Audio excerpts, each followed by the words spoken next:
Great. I think let's start, everyone.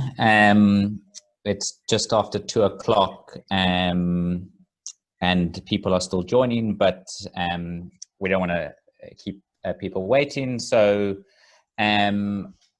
just hello to everyone, and thank you so much for joining us today. My name is Ben Sanders, and I am presenting this webinar on behalf of the International Platform on Sport and Development, sportanddev, on the International Day of Peace. It's great to see so many new and familiar faces online, and we really want to welcome you to this webinar, which we've organized with UNHCR, the UN Refugee Agency. Please introduce yourself in the chat box and post your comments and questions there, and we'll get to them. This webinar is part of a newly formed partnership between sportanddev and UNHCR, which aims to promote the use of sport as a tool for protection and development in displacement contexts. As we know, the displacement crisis remains a critical issue globally, and in 2020, refugees and other displaced persons have been further marginalized by the COVID pandemic. That presents a great opportunity for us today on the International Day of Peace to advocate for and seek to strengthen the role that sport can play in protecting and supporting the development of young people and communities affected by displacement. And we've got a very accomplished moderator for this webinar, who I'd like to introduce to you now.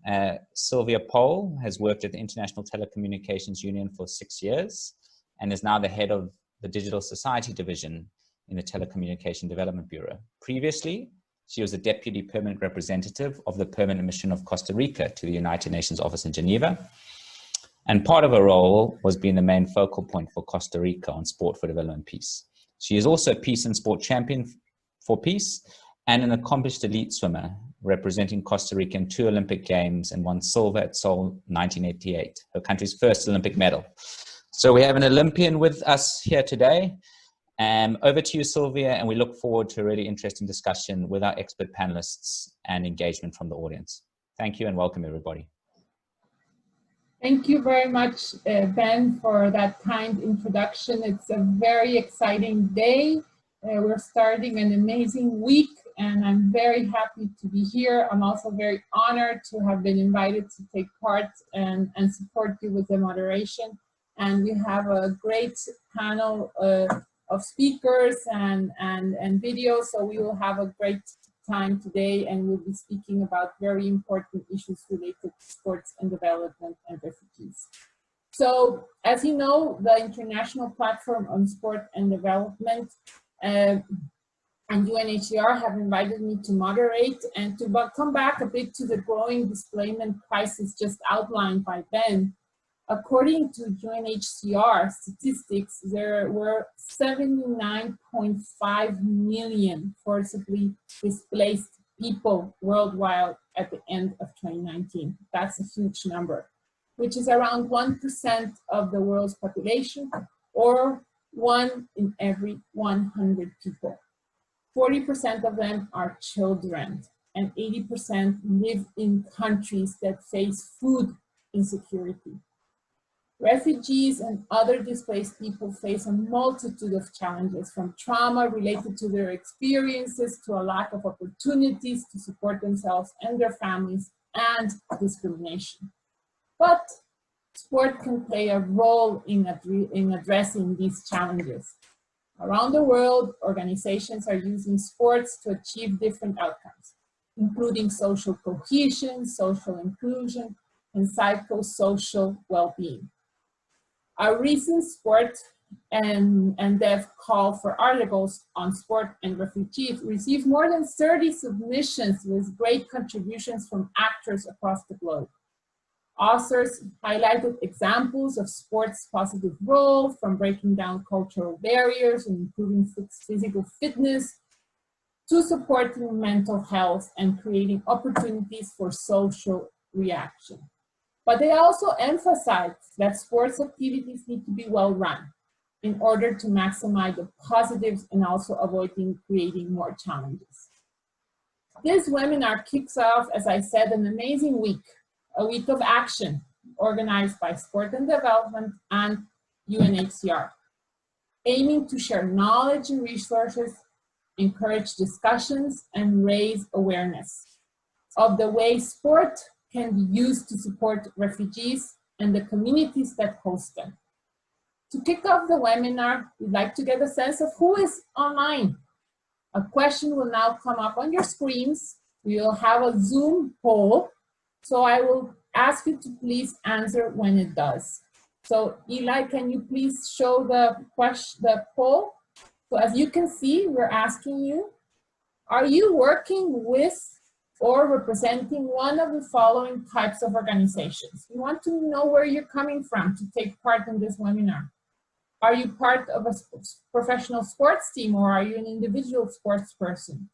Are you international or national sports federation or association? Are you a sports for development and peace organization? Are you working in a humanitarian organization?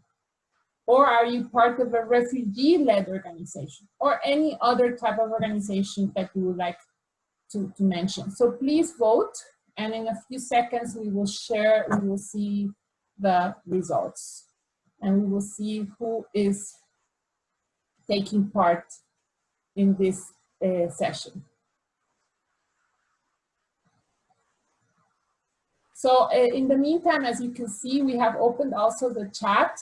You will all be able to share any comments, any questions. We will try to post as many questions and comments throughout this webinar to the different panelists, and we will be happy to be sharing them as much as we can. The idea is that we will have an interactive session, and in every part of this webinar, we will give you the opportunity to share your comments and if you have any questions. So we see the results of the first poll, and as you can see, we have around 42% of people participating in this webinar. So we have already more than 170 people joining, which is great, amazing. And 42% of you are from Sports for Development Peace Organization. Then we have a few from Humanitarian Organization. A few are also 9% are from International or National Sports Federation or Association. So we have, I said, 30%, 9 and 9%. So it's, and then there's other. So it would be interesting to see, maybe if you can write in the chat what that other means. Where are you from? That you can write quickly and let us know, okay? So after this first Zoom poll, to just understand a bit who is joining us, and we're very pleased that you could make the time and come here. I would like to now welcome Ms. Annika Sandlund to the floor. Ms. Annika Sandlund is the head of the Partnership and Coordination Service at the UNHCR headquarters in Geneva. Annika has been working with UNHCR for 15 years, primarily in the field of international protection across Asia, Africa, and the Middle East. She has successfully led negotiations and governments and non-state actors in fragile state contexts, including involved in the drafting of intergovernmental agreements. In her current role, Annika focuses on fostering inclusive and optimized collaboration from partnerships in order to meet refugees' needs as efficiently as possible. Current partnerships development is centered on United Nations agencies, civil society, sports organizations, and non-governmental organizations.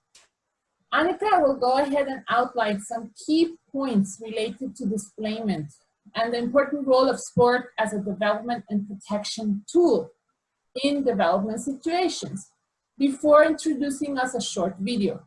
And then we will also take 1 or 2 quick questions from the audience. So if you have any of them for Annika, please write them in the chat. Please, Annika, go ahead and take the floor. Thank you very much. And just checking that you can actually hear me. Yes, we hear you. Go ahead. Thank you. So just from the outset, I first want to really thank Sports and Development, Mark Probst, Paul Hunt, and Ben Sanders in particular, and your team for this opportunity, and also for the feat of pulling the whole week of action together. This is a hugely important partnership for us at UNHCR, because we've been struggling for a number of years of trying to figure out how to best work with different sports organizations, how we can share best practices, and how we can learn from each other. So for us, of course, access to sports and opportunities for young people to practice sports is a hugely important part of providing assistance and protection for refugees and other persons of concern. So we really want to see how we can use sports as a protection tool and a development tool in displacement context. And we really welcome any help and ideas that this webinar and other occasions like this, and actually the whole week, can provide to do so. So building a little bit on the statistics, Sylvia, that you mentioned in the beginning, I think the thing that sort of strikes me is, having worked with UNHCR for so long, is that the situation is actually going from bad to worse. The displacement figures are the highest that they've ever been since we started really recording them after the Second World War. Almost 80 million displaced. And compounding that is not only COVID, but also the fact that displacement lasts longer and longer. People are generally displaced now for over 17 years. And one of the saddest things you see in refugee camps are sort of the second and third generation refugees who've lived and grown up their whole lives in the camp without the opportunities afforded to other children and young people around them.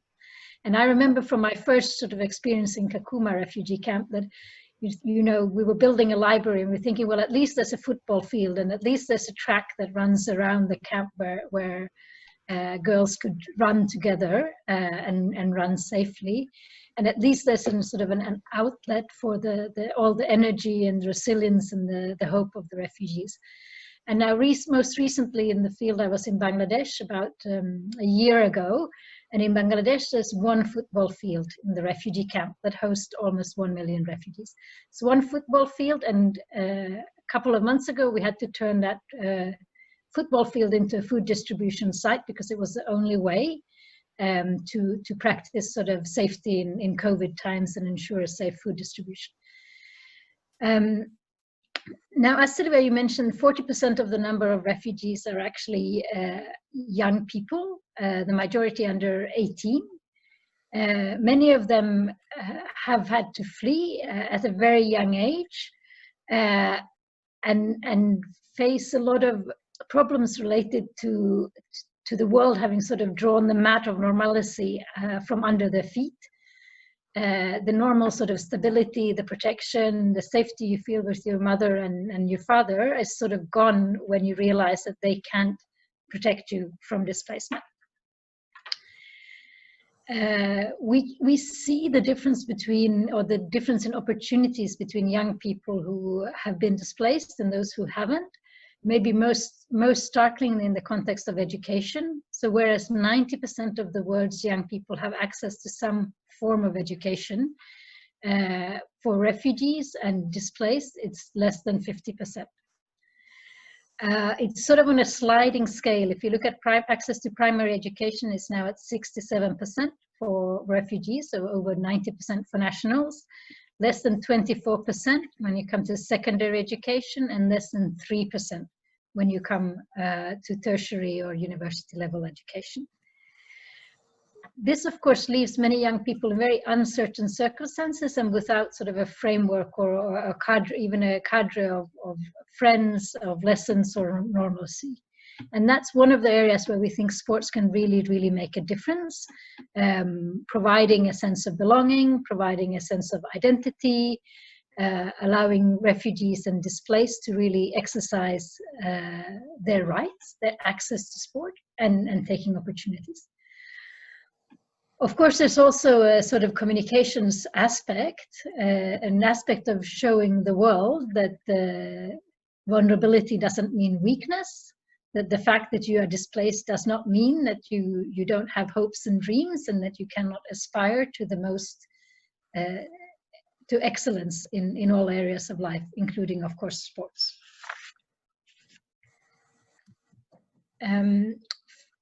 Sports is a high impact protection and development tool.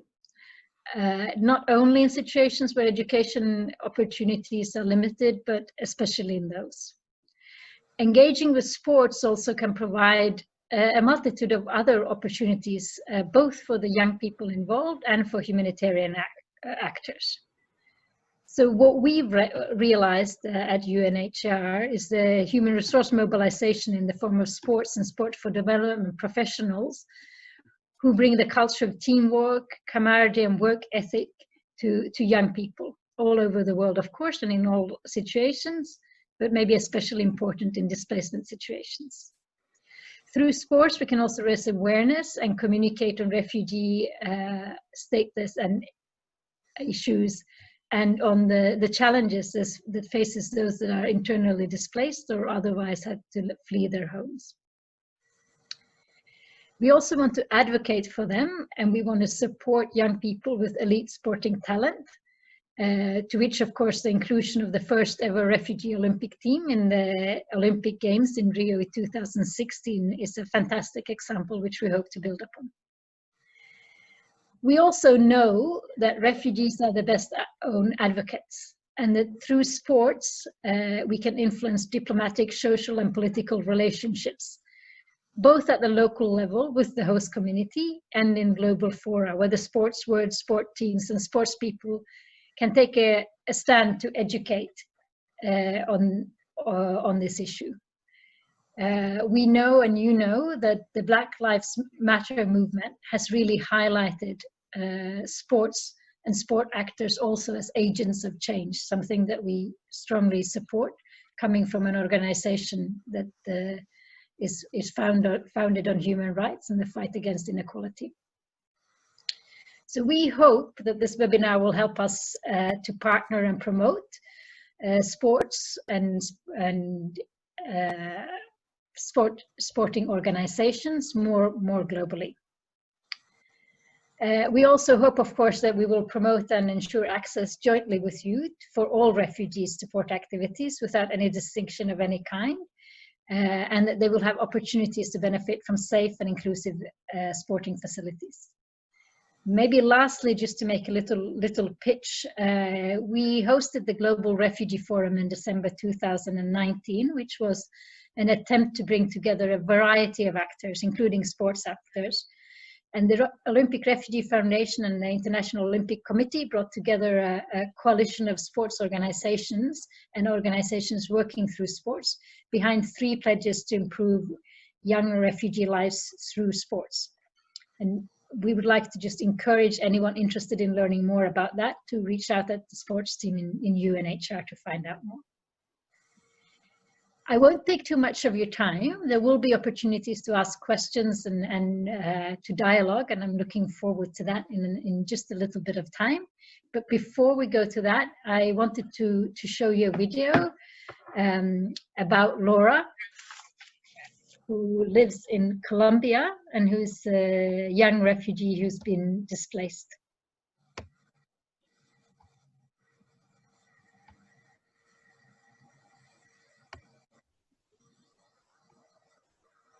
So just bear with us a second while we get the video working.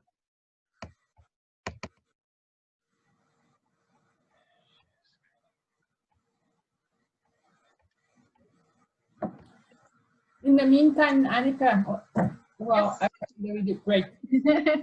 I think we're ready. Yes, go ahead.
So I think we were having a bit of a problem with the audio of the video, but I hope everybody got the sensation of the message of the video. We could read the subtitles. So Annika, just before we move on to the next poll question, we do have one question, and so I will share it with you. And I just wanted to let you know that I've looked at all the chat messages so far, and it's super interesting to see that we have quite a few people from the academia, but researchers, students, professors, which is really interesting. And I see organizations such as Homeless World Cup and Sport Foundation and the Street Football World. And I saw a lady, Julie, who is the project manager for the Olympic Games in 2024. And so this is quite interesting to see. So I will read out the question, Annika, and we have from Megan Shawansky, and she's still asking us, with the extended stay in camps for many refugees, are there many opportunities for adult participation in sports? Mainly sport for development tends to focus on children and young people. So this is a question from Megan from the Otterbein University in the United States. Go ahead, Annika. So no, of course, sports is equally important for everyone, and there are opportunities for all age groups to participate in sports. What we've noticed, though, that is for many refugees, because the assistance given, especially in camp situations, is very, very limited. A lot of the the older generation are actually engaged in livelihood opportunities, and usually the livelihood opportunities are things that take a lot of time because they're not necessarily within the confinements of the camp. So while the opportunities are available, it's sometimes more difficult for the older generation just to find the time to be able to participate. Thank you, Annika. I just wanted also to comment that I had the big blessing to be at the 2016 Olympic Games as a commentator, as a swimming commentator. And when you talked about the role models of these young refugees in the Olympic refugee team, and I got to see the swimmer, and I think she got more applauses and more cheers than Michael Phelps himself. So it was an amazing feeling to see her swim and knowing her story. So the work that is done there is also incredible. So thank you, Annika. So we're finishing this first section. And now, before we move on to the panel discussion, where we will have 3 amazing speakers, we want to do another Zoom poll. So the speakers will then elaborate on the topic. So we will see again on the screen a second Zoom poll where you will see the question is, in which of the following outcome areas do you think sport can have the biggest impact for persons affected by displacement? Is it social cohesion, social inclusion, psychosocial well-being, physical well-being, gender equality, education, or life skills? Please go ahead and participate in the poll. And as I see, we're almost 200 participants. This is great.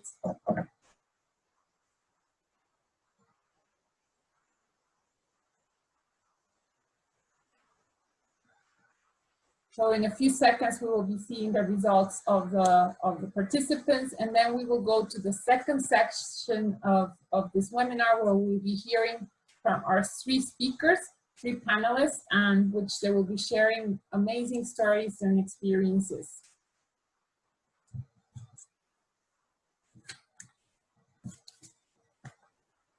So a few more seconds and we will be getting the results.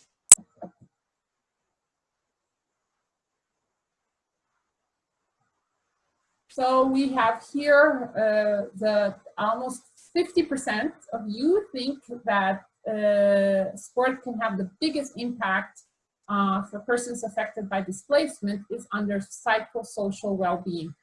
And in the second place is social inclusion, and then we have social cohesion. So I think it's a strong message of how sports can really support persons affected by displacement in the refugee camps through social cohesion, social inclusion, and psychosocial well-being thanks to sports. So I think we now can go ahead to the second section of this panel. And I'm now pleased to introduce our three panelists. Our first panelist is Jadranka Stikovac, who works with Generation for Peace. This is a Jordanian international peace-building organization. The organization uses sport-based activities, which are implemented in 51 countries on 3 continents. And it is used as a vehicle for integrated education and behavioral change.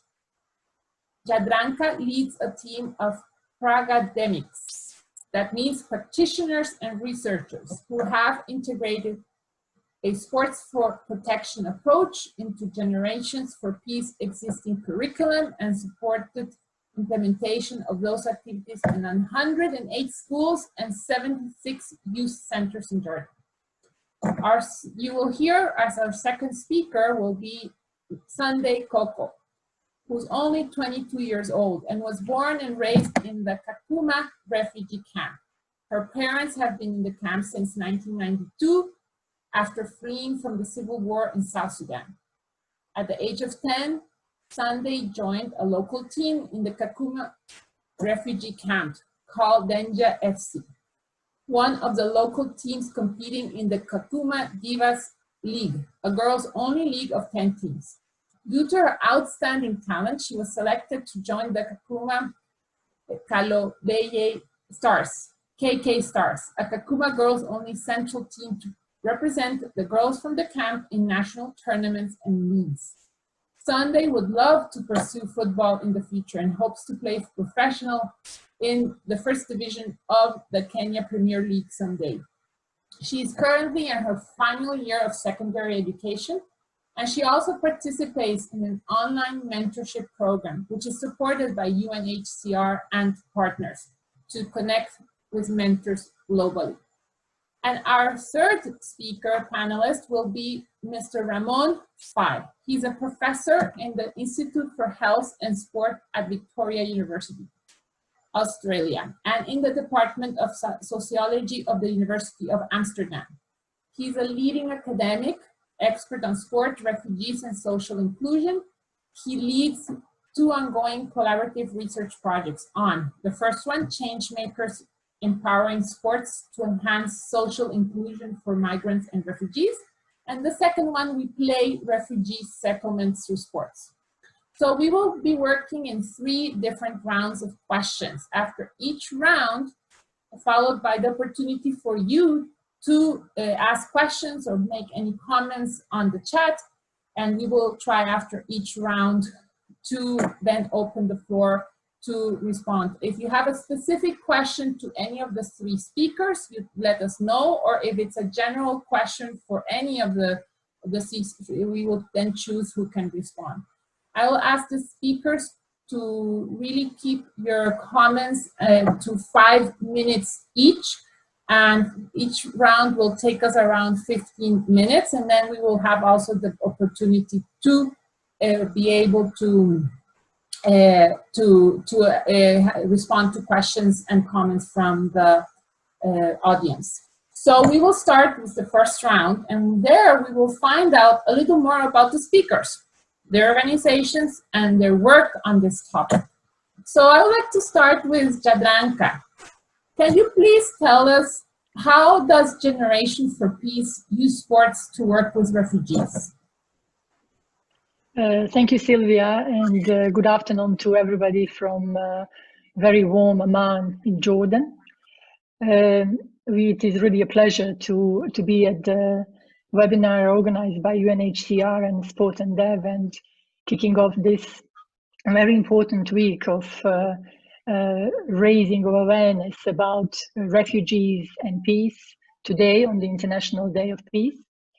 I would in fact like to refer to your introduction, in which you have given us statistics, you and both Annika, about the number of the refugees in the world today, the biggest number ever. In Jordan, Syrian refugees. We had 1 in 4 people living in Jordan being refugees. This tells you about the amount of issues that were the Jordanian government and all NGOs and INGOs working in this space have had in terms of supporting the refugees and the Jordanian, particularly Jordanian youth. Of those refugees in Jordan, more than 80% of them are living in host communities.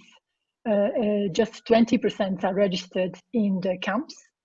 And this, in fact, gives you a picture of why it was very important for organizations such as Generations for Peace to work in host communities using sport to be able to serve Jordanian youth, but also refugees that are living amongst the Jordanians. In our work using sport, we have, many years ago, we are 13 years old organization, we have established a curriculum that is based on sport and sport codes like basketball, football, other sports, but also on sport-based games and traditional games. And we have developed that curriculum further developed by using Sport for Protection Toolkit, developed by UNHCR and IOC. And developed activities, implemented activities to support refugee youth in host communities. And in our approach, there are several important elements that the program in Jordan, based on Sport for Protection, but any other program around the world uses. First of all, we implement sustained, carefully facilitated activities in which the same target group, so the same group of carefully selected participants are exposed to behavioral change activities in which sport is integrated into conflict transformation and peace building. And these activities are intended to take the whole group on a journey together, a journey in which they learn a lot about themselves, but also about people around them, their communities, and journey that helps them build different skill sets that help them not to resort to extreme coping mechanisms, like school dropouts, like early marriage, forced work, and many other things. The sport activities we are using have integrated 4 sets of life skills: self-management skills, cognitive skills, social and civic. Are organized in a week in, week out mode. The same target group comes back together every week for a number of hours of sport-based activities and education.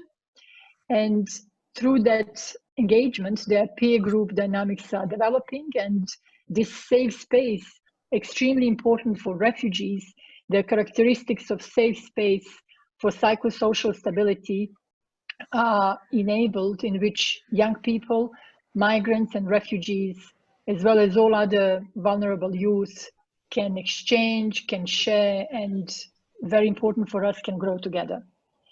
Our experience and data tells us that for any behavioral change in a young person, our activities require a minimum of 44 hours of delivery. So young person needs to be exposed to a minimum of 44 hours of different sport and educational activities before any sign, any solid sign of behavioral change starts showing.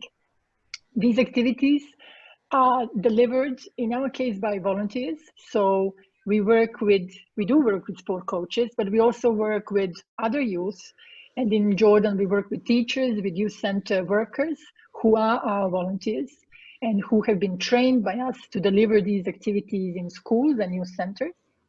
The activities require quite a high level, quite a high degree of facilitation skills, but they also present an opportunity for adaptation by target group, by participants, by those who are directly involved as they evolve on that journey together. Over to you. I want to be on my time. Thank you. And Jadranka, you were right on the 5 minutes. Well done. So thank you very much. I'm seeing already quite a few comments and questions on the chat. So I'm trying to follow up, and I see also already some are being responded. So I would like now to talk to Sunday, who, as I just told you, she lives in the Kakuma refugee camp. So Sunday, could you? I will ask you in your case 3 short questions. So let's try to keep the total of your responses to also the 5 minutes. But your first short question is just tell us a bit about the Kakuma refugee camp, where you currently live, and what kind of sports activities are going on in the camp. So Sunday, over to you.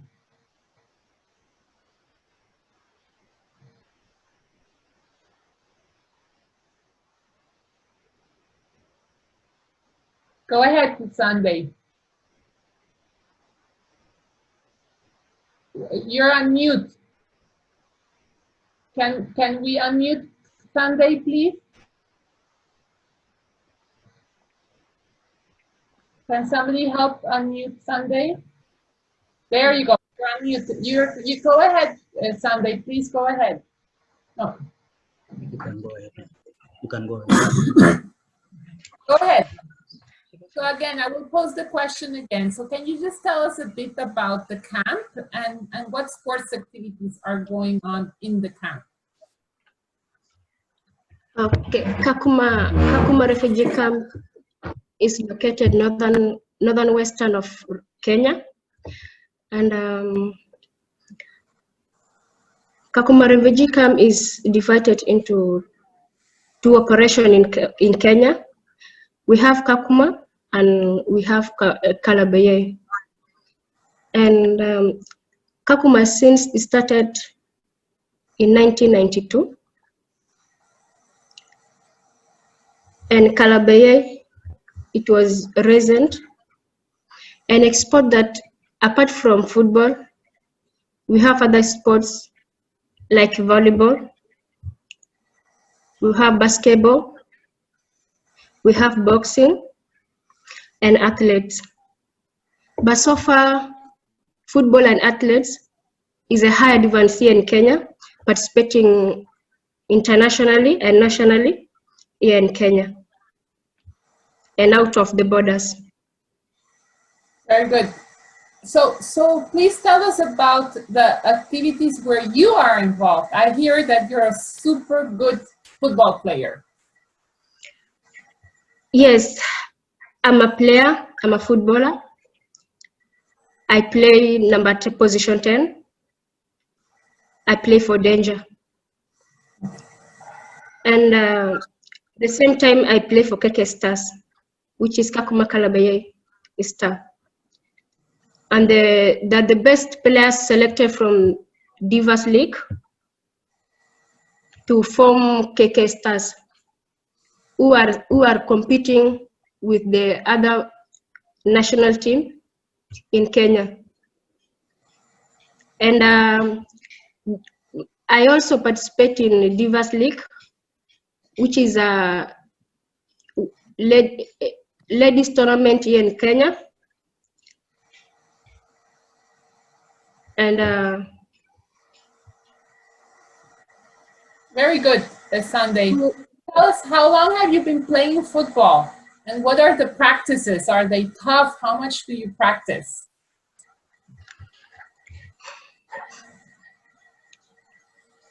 Practices due to this COVID-19.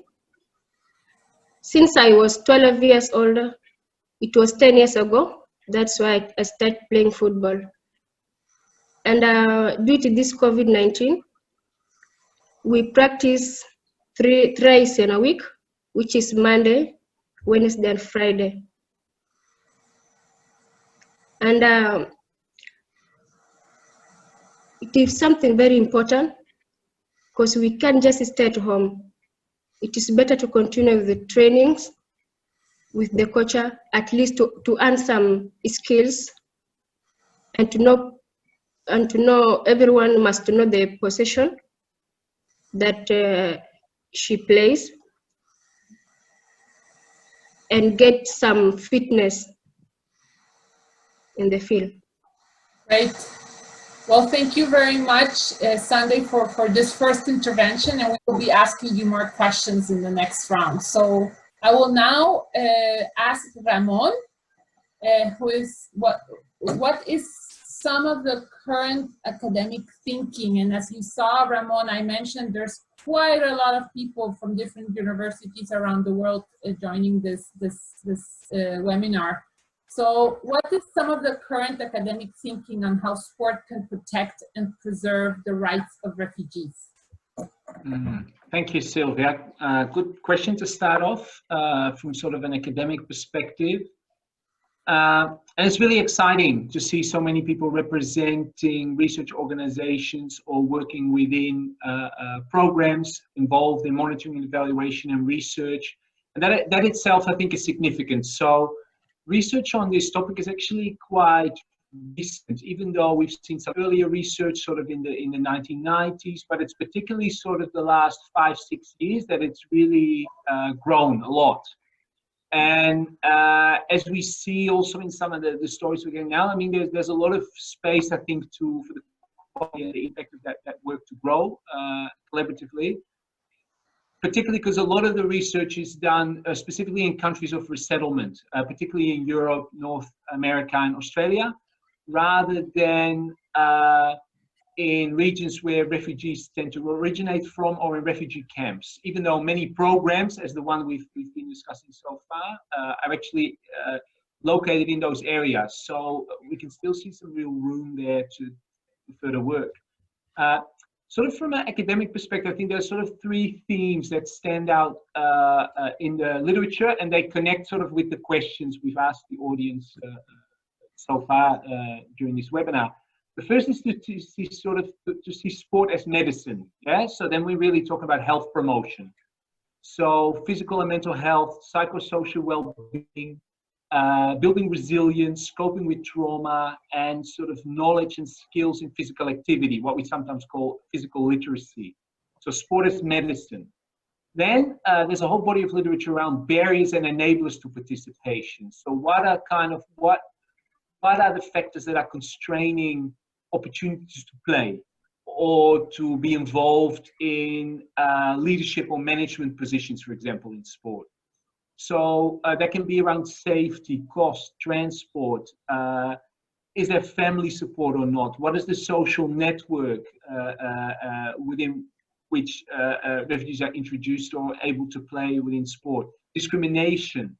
And within that, I think there's a particular body of research that focuses on gender. So particularly how barriers for girls and women might in certain contexts be heightened.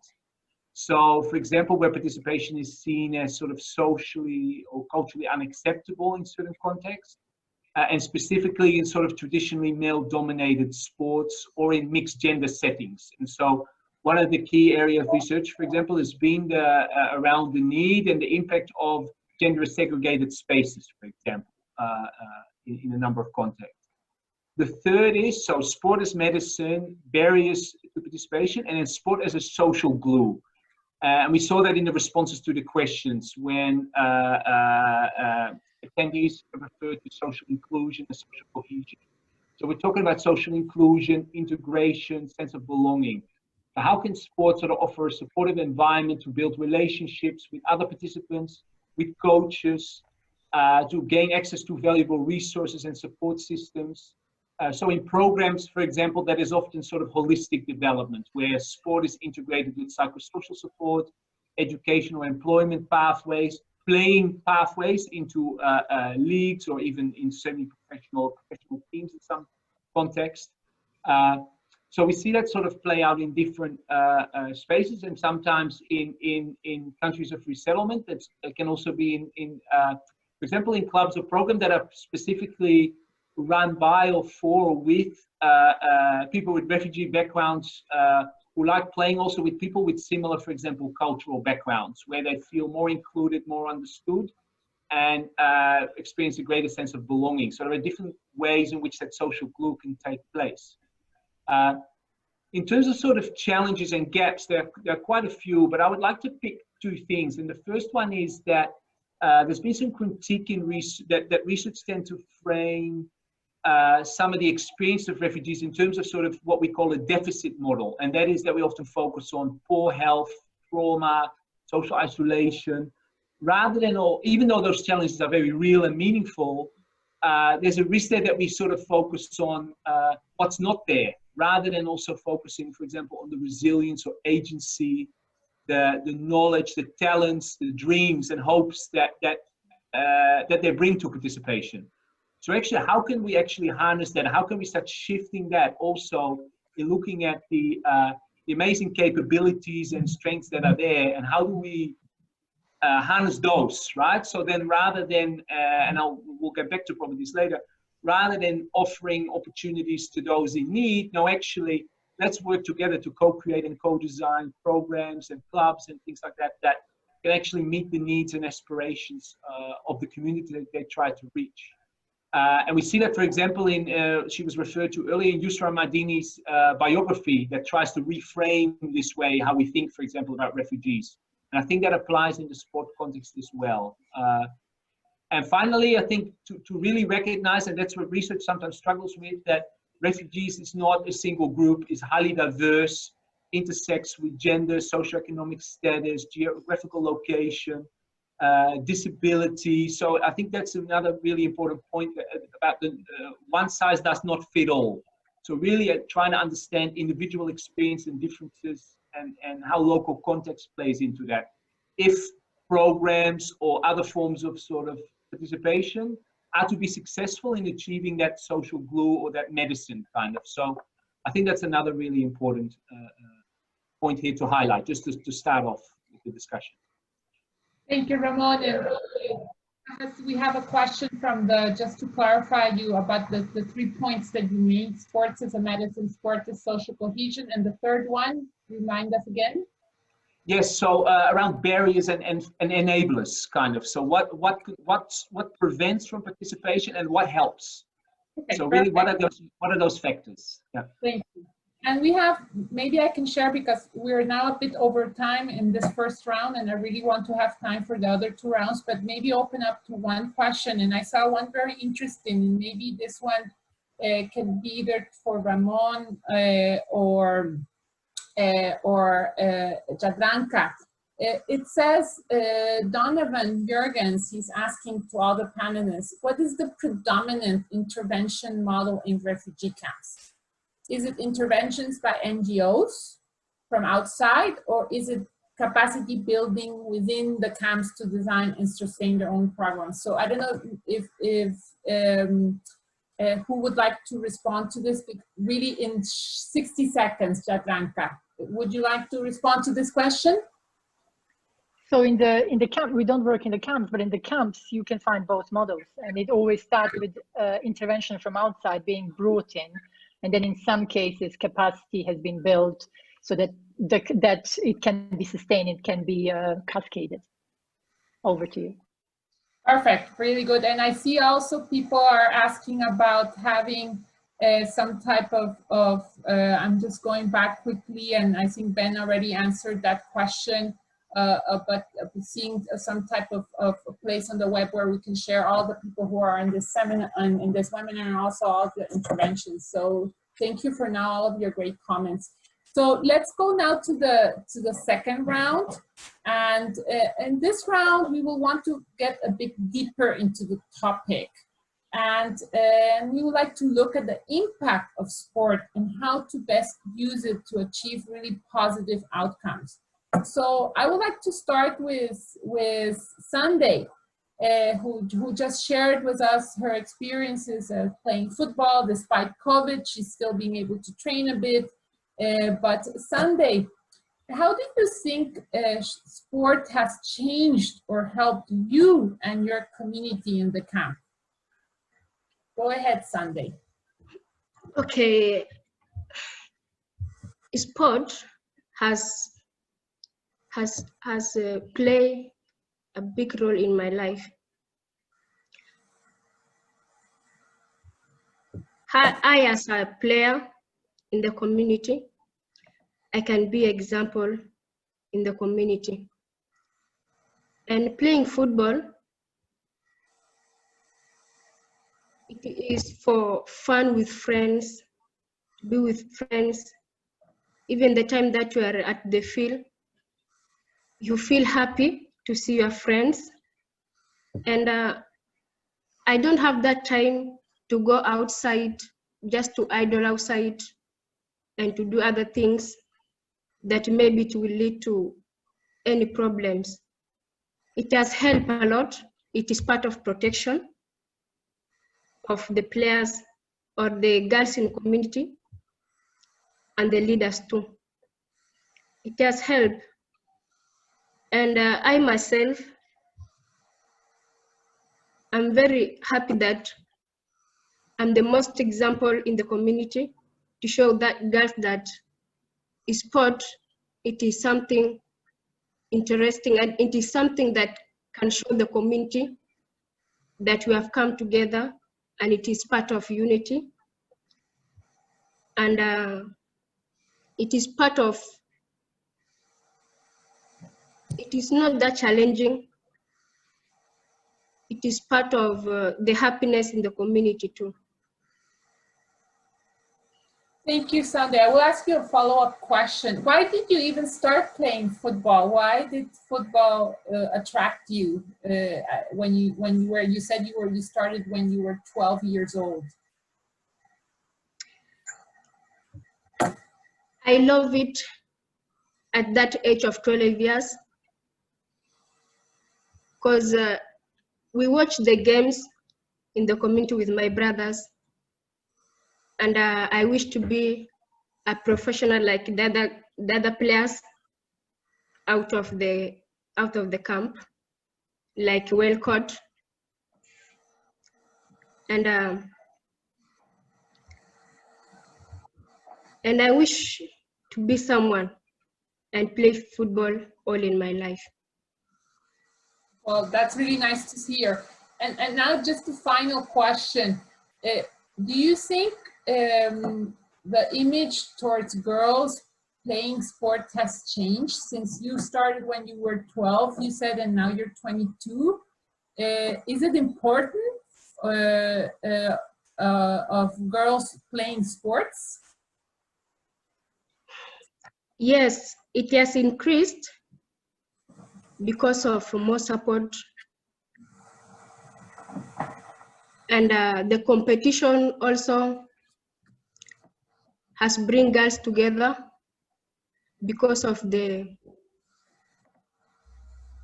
gift or prizes given during the competition, like resources for girls, like uniforms, like sport shoes, and other things, bring girls together, and they get used to that, and they get themselves that they love football, and it is something very important in their life. Well, that's great, Sunday, for you to finalize this part, that the importance of sport and how for girls it gives them self-confidence and makes them feel strong and being, as you say, part of a team and really loving to play the game. So well done, Sunday. I will now ask Ramón, and let's try to stick to the 5 minutes so we can still have the 2 remaining rounds. So Ramón, can you tell us how you are working to address the gaps you mentioned in the first part? Describe a bit about your current programs. Sure, thank you, Sylvia. So I started researching this area about 15 years ago, actually as a coach. So when I migrated to Australia, I started coaching a team of Horn of African children and young people, and sort of the research actually came from more from that personal connection. And so there's several projects I could talk about, but there's just 2 I want to highlight with an eye on the time. And the first is one aspect I'm really interested in is that of cultural sustainability. So how particularly community-driven sports events and leagues can have a real impact on community capacity building, particularly around a sense of identity and embracing, particularly in the context of resettlement, multicultural sort of hybrid identities. So, for example, a lot of Horn of African young people and adults I was working with, they felt that in countries of resettlement, for example, in the Netherlands or Australia, that they felt that this pressure to assimilate, to fit in, and to leave their own cultural identity or heritage kind of at the door.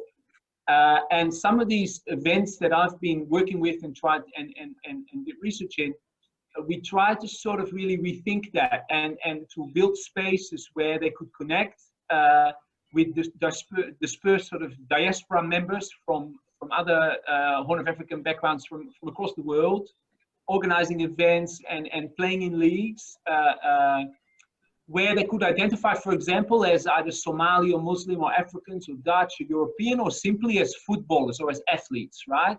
And where all those identities, you don't have to choose.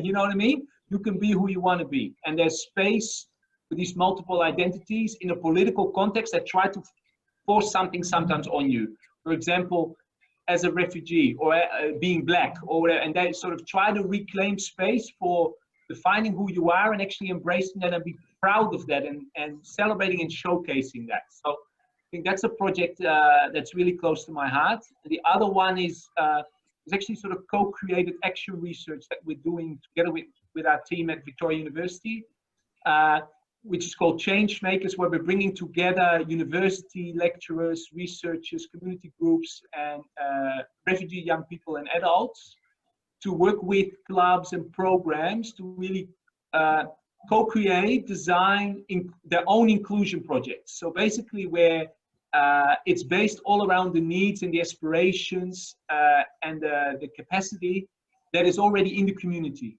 and using that to build the project. So rather than imposing a project saying, we think you should do this, no, actually the other way around, right? So bottom up, here are resources, let's go and do some work, let's explore what might work, what actually addresses the barriers you face, that actually meets the needs and the aspirations that you have. So this is a sort of, we take them along on a two-year journey, and to come into the university, and we go out there and work sort of collaboratively with the different partners in the different parts of the community.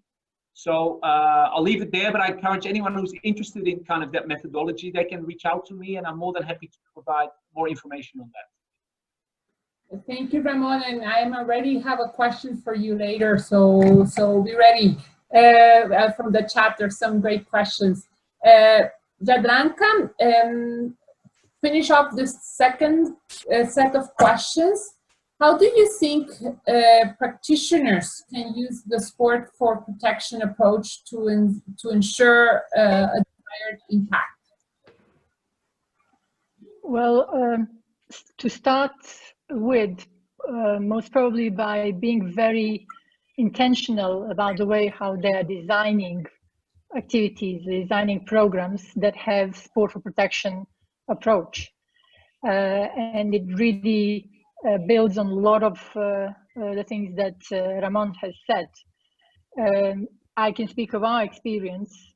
It first starts with the type of the activities, sport activities, that one wants to use. So in the chat, I've seen that somebody was asking a great question about what about different types of sports or games or traditional games, and how to deal with competitiveness, in particular in the context of refugees and in our case also host communities.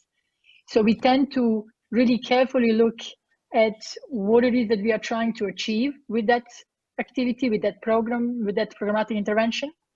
We look then into the sport itself, into the content. We dissect really sport-based activities to understand what effect they can have on a young person, refugees in particularly, and then we adapt them based on, and that's another important element, on our knowledge of those who will be part of that program. So that as of outset means that we are really surveying and assessing and monitoring people who will come and play and learn in our programs, who will be exposed to the activities over many number of months. And we assess their levels of knowledge and skills before the intervention that's always said as a basic step. It is basic step, but not necessarily still very much happening, or it's happening at a depth that would need to happen for us as a field to have that evidence and then advocate more for the use of sport for protection. So being careful and intentional about the way how you use the sport, which means ultimately social inclusion, social cohesion, psychosocial well-being, bringing out the best, reducing vulnerability and increasing resilience. Then working with those who deliver the intervention, spending a lot of time to bring up their facilitation skills at the level that is needed. In our case, these are the volunteers, and ensuring that they are able to pass it on, to cascade the knowledge and learning to those they work with, so that there is this beginning of self-sustained chain starting to happen. Same target group for us, we think it's crucial if we want to measure any impact. Week in, week out, working with the same young people over a long period of months to understand what is really happening with them and what effects sport has had in a possible changes of attitudes, behavior, relationships, networks, and whatnot. Sustained exposure, so no one-off events, no really few events and that's it. Being ready to go into it for a long time and to keep coming back. For target group to keep coming back to those activities, it means coming back to the first point that your activities need to be fun, need to be interesting, need to give them need to enable learning that young people in any setting want to have. This ultimately leads to the model. So if we want to measure outcomes and impacts, we need to have a model where we are present in the field for a long time. That requires structures that are existing, that are capable of getting up the programs on a scale. We speak here of institutionalizing the sport-based activities within the system, because impact on scale requires structures that can do this, that are capable of heavy lifting on all levels, including political, because in countries like Jordan, you need a buy-in of the structures, in our case, schools and youth centers, to say, yes, we want sport for protection. Not only we want it as an activity happening maybe few hours on some weekends, we want it over school year, inside the school curriculum, and we want it in youth centers throughout the week so that different age groups can go through appropriate activities that will help them simply live better. So the field is still lacking a lot of evidence, and there is really a need for sustained effort in terms of programming, but also much better linkages and exchange of information, exchange of evidence from the practitioners and academics alike, for us to be able then to advocate and really show what it is that we can do with sport for protection. Over to you. Thank you. Thank you, Jadranka. And I would like to just even do a follow-up question, because it's now really linked to what you just said, and it came from the chat and the audience, from Laura, and she is asking specifically to you. Even in an earlier, she's like she was reading your mind in your comments. She says, how do you assess and monitor the effect and in behavioral change through these sport initiatives? So how do you monitor? You just said the importance of the work with the volunteers and the academia and the exchange of information. But this question from the chat, I think, is even say, okay, in an institutionalized way, how do you assess and monitor these effects and changes in the people you're working with through these sport initiatives? So Laura, thank you for the question, and I'm happy also outside the webinar to exchange and share what we have learned and also our failures. We need to set up a really robust system where the first trick is probably not to think that you can collect all the data, which you will not use. Collect data that are really meaningful and useful, a variety of types of data, and then from the beginning back to the beginning, really carefully looking what is the manifestation of that behavioral change you would want to see in a participant of your program. work and assess and ask them before the activity has started, their peers, but also those who are not involved in the program, their parents, their caregivers, people who work with them or who live with them in the host communities. So set up the system that is really capable of tracking session by session any change, and then have certainly inside the organization capacity to process this. And again, for that, it is very important how you set up your program, what are the partners you work, how you keep your own capacity alive and up to date, and how you are transferring the knowledge to those who work in the field. I'm happy to chat and show how we are doing it, and certainly learn from all others who I'm sure have very good systems for that as well. Thank you. Thank you, Jadranka. And I will want to do a quick question to Ramón, and before we go to the third round of already questions that but from the chat. And Ramón, also really quickly in 60 seconds, if you can maybe respond. The chat, Simon is asking us, given the evidence around the mental health benefits of physical activity, particularly for the most vulnerable, what needs to happen to ensure physical activity is recognized and funded as a routine component of mental health and psychosocial support in humanitarian settings? It's a great question, and I completely agree with that sentiment. I think there's a lot happening in that direction, I feel, but I think that's it's a journey, right? So it's a longer term process of awareness. I think that there are real improvements happening in that space of that being recognized. I think it's one of the sport and physical activity as going back to that medicine, but particularly in relation to mental health. So yeah, in short, I think there are interesting developments in that area. Perfect. Thank you, Ramón. So let's now go to the last round. We still have 20 minutes and hopefully have some time for some final questions. So for all three speakers, let's really stick to the 5 minutes each. So Ramón, we're going to start this last round with you.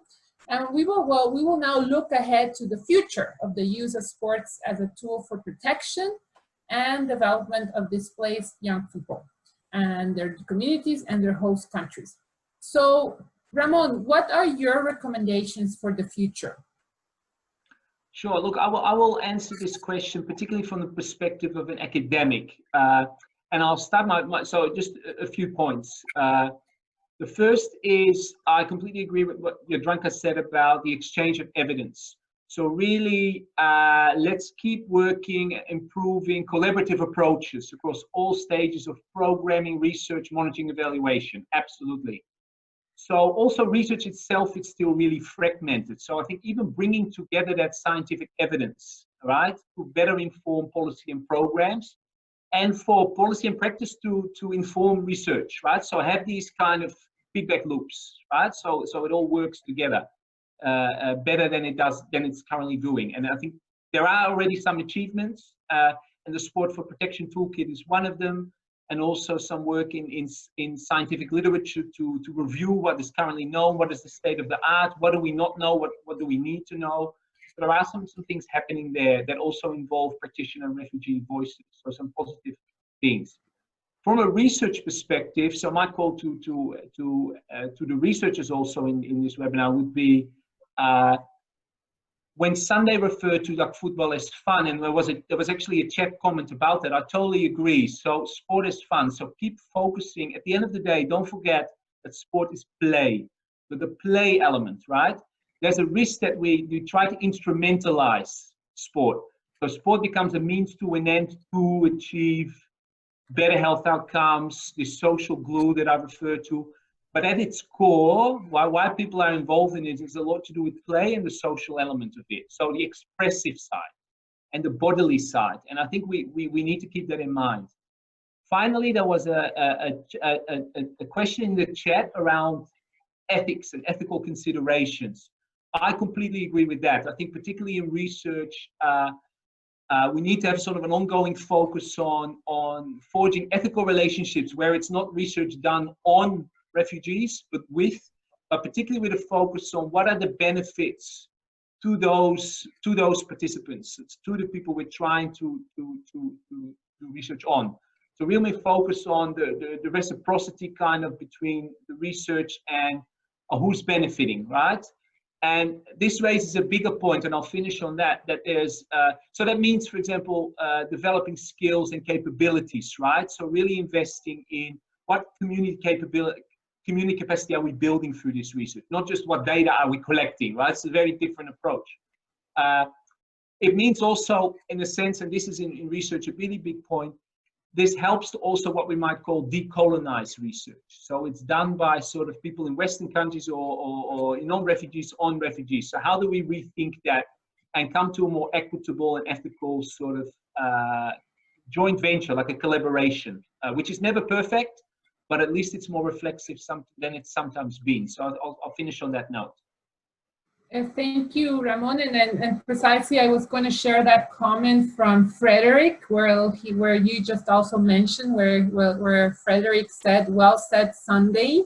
I play football because it's fun." And Frederick adds, "We should not forget that children and young people come to the playing field to play sports, not to learn life skills or to be sensitized. Sometimes only providing the opportunity to play in a safe and competent environment is enough." So this adds a bit to what you just said. Thank you, Ramón. I would now like to give the floor for the last time to Jadranka in one of these questions, and we'll see if there's any more additional questions that we can ask her. But Jadranka, as a practitioner, how do you see the future of sports as a tool for protection and development in displacement contexts?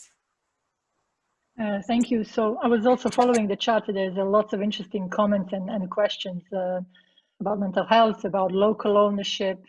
So I think based on what we have discussed so far, and particularly bridging into what Ramón has said, some of the participants as well, I will touch upon what is happening right now.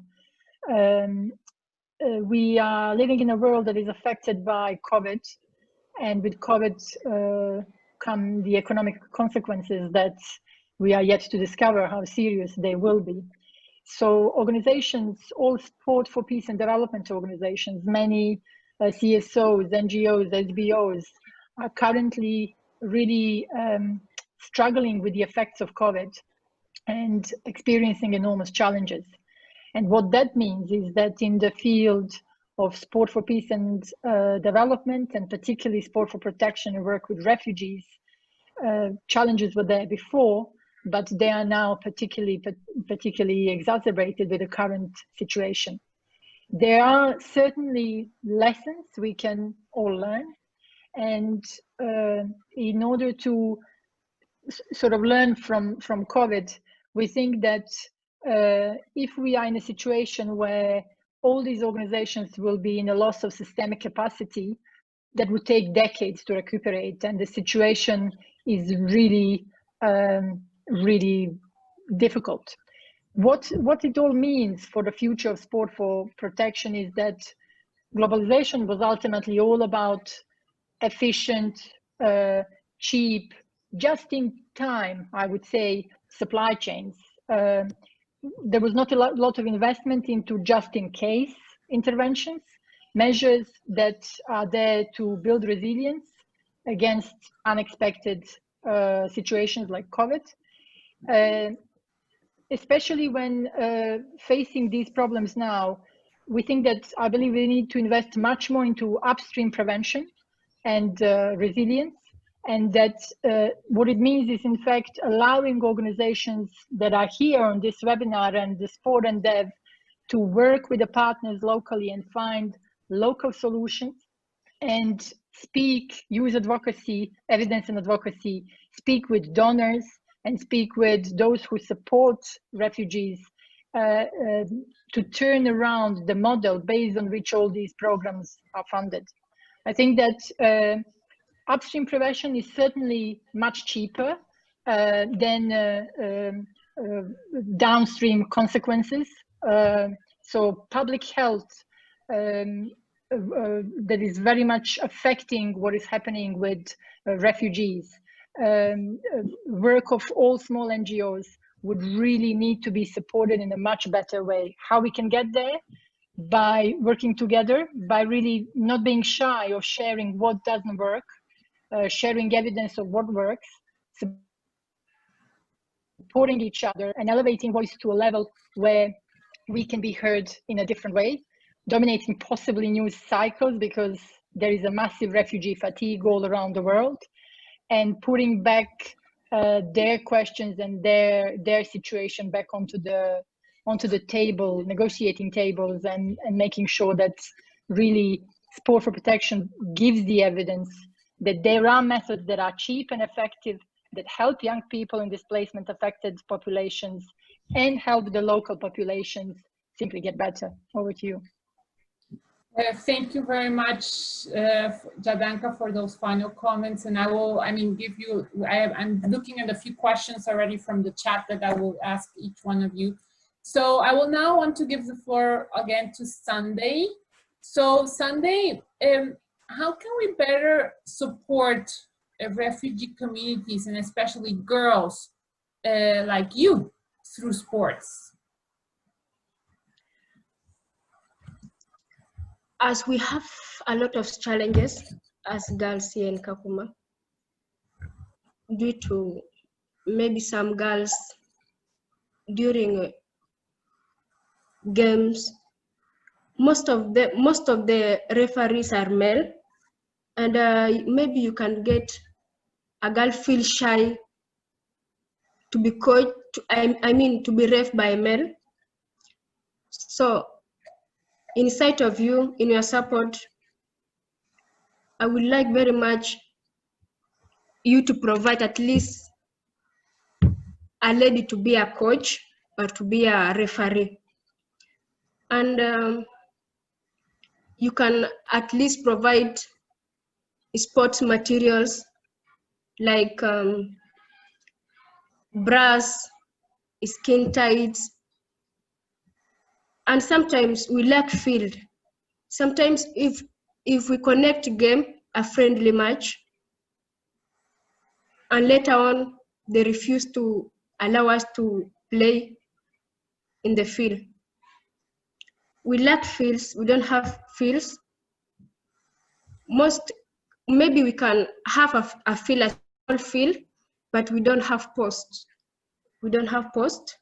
And most of us girls, we play anywhere, we don't have fields. And that is just my request. Provide girls with those materials and trainings to be our coaches and referees. That's Sunday, very important that you can also have hopefully women role models as referees and as coaches. That's very important. And thank you, and about the specific resources and materials that you need. But tell us also as another question, what are your dreams and goals? And at the beginning, I mentioned that you might want to go on and become a professional player. So tell us a bit, what are your dreams? My dreams, I want to be someone in future or in society. And I want to protect myself and my family and community too. And I want to become a professional footballer in future. Wow, that's a great dream, and I hope let's all pay attention to Sunday's name. We might see her in the news at some point, playing for a big, important women's football team. So, and just the final question is: do you have a question for you would like to ask the audience? Is there anything specific you would like to ask, and maybe the people who are, because we still have almost 170 people and we only have a few more minutes, they could answer on the chat. Is there a question that you would like to ask the audience? My question is, do you have any idea to support us, girls in refugee camp? Any support from you? Okay, so if Yes. anybody has any ideas to support Sunday in her camp and with her teams, and she already mentioned maybe was getting some women coaches, women referees, sports materials, etc. That would be great. So we have only 7 more minutes, and I also have to give back the floor to Ben at some point. But I just I have 2 follow-up questions that I've written down from the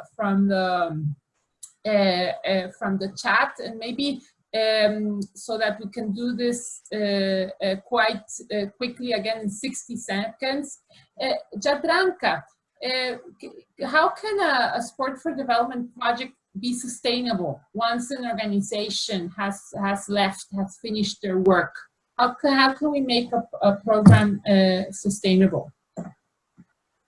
Well, it's a great question. It needs to be set up from the beginning with exit in mind. And all these things like how you use sport, how you deliver it, how you take care of the people in the program, how you measure what is happening with them, how intentional you are, the structures that you have to support you, from donors to local structures, all are the elements that help sustainability and have to be there from the beginning. Perfect. Now, maybe the same question from the academic perspective because there's a lot of questions, but I think it's hard to answer all of them. But Ramón, also very short in 60 seconds from your research, what can make a project be sustainable once an organization has finished their work?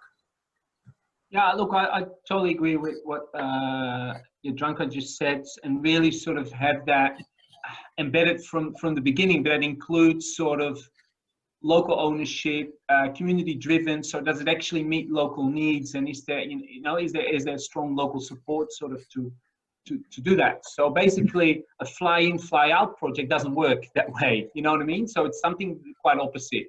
And that means relationship building. I mean, it's, as you know, I look at it from a distance as an academic. That takes time and energy and lots of conversations and bringing people along and establishing a shared vision and commitment from the outset.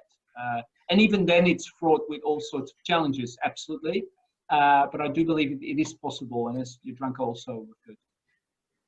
Thank you, Ramón. And before I hand over now back, because I think we've already had quite a few questions. Thank you very much for some of those comments, and also comments. I see people responding to questions from other people in the chat. So I see it's been very, very interactive, and Sunday, a lot of people are very impressed with what you have said. You're an inspiration for all of us. So thank you really very much for all of your comments. And we really hope to see you in a big football team in the future. And before I hand it over to Ben, back to Ben, I just wanted to use this opportunity. As I mentioned, I work in the ITU, which is the International Telecommunications Union, and I work in the digital inclusion section, which is how can we include women, youth, children, people with disabilities through technology and digital inclusion. And Ben also mentioned I'm a peace and sport champion, and this is an organization based in Monaco, which is called Peace and Sport. And as we're celebrating today the World Peace Day, Peace and Sport is launching officially its Peace and Sport application, which is called by my coach. And I would like to invite everybody to go into the Peace and Sport website and just Google Peace and Sport, and you will find them, and this new application, and it has an objective of building a culture of peace using sports as a tool, and this application wishes to be accessible to as many people as possible. So I'm a proud member of Peace and Sports and the work that they do. So I hope you can have a look at the application, especially in the celebrations that we're doing today. So we have 2 more minutes, Ben. It's 15:28. I'll give it back to you, and I thank all the panelists for their great interventions and answers, and especially the audience for being so participative. So back to you, Ben.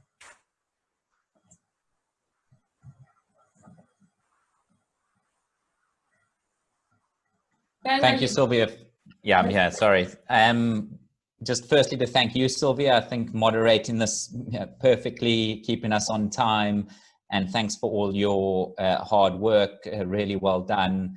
I think a really inspiring story from Sunday. Thank you so much for making this time. Thank you to Jadranka and Ramón for some really great insights, both practically and theoretically.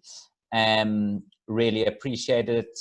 Thanks a lot to the audience for your engagement and asking some great questions. We do need to think critically about these issues that we can contribute to greater impact in this field moving forward. And I'd also like to take the opportunity to thank the UNHCR for their support and collaboration in making this happen. In particular, Annika Sandlund, Nixor, Megumi Aoyama, and the team members at Kakuma, who've been working really hard behind the scenes to make this happen. So thank you very much. Keep following Sport and Dev. This week, we'll be launching a new website section on sport and refugees in partnership with UNHCR. It'll feature a range of articles, resources, M&E tools to assist organizations, as well as case studies and a call for articles. And we are also doing a Twitter live question and answer with Jojo Ferris, head of the Olympic Refuge Foundation, on Thursday at 2 p.m. Central European time. The link, I believe, is in the chat. Someone asked about the IOC, and that's a good chance for people to engage with them directly. Also wanted to point out that one of our partners at Sport and Dev, the Foundation of Sport for Development and Peace, based in Cape Town, South Africa, is hosting its annual conference today. And the next session starts in 30 minutes, and we'll share the link for that in the chat as well. And finally, I'd like to send a big thank you to Eli Wolf from the Power of Sport Lab for hosting this webinar on his platform and for all his support. And we're really grateful to have everyone here today. We had almost 200 participants. We will share the recording of this on sportanddev.org, the video. We can also share all the chat comments, and we will continue to go live with various articles and resources on the website. And we look forward to feedback from all of you as we look to strengthen this field of work moving forward. And we hope you will continue to engage throughout this week of action, but really beyond the week. You know, this is a lifetime of work, and the need, as we've seen, is great. So just to say thank you everyone so much, and take care, and we look forward to connecting with you again soon.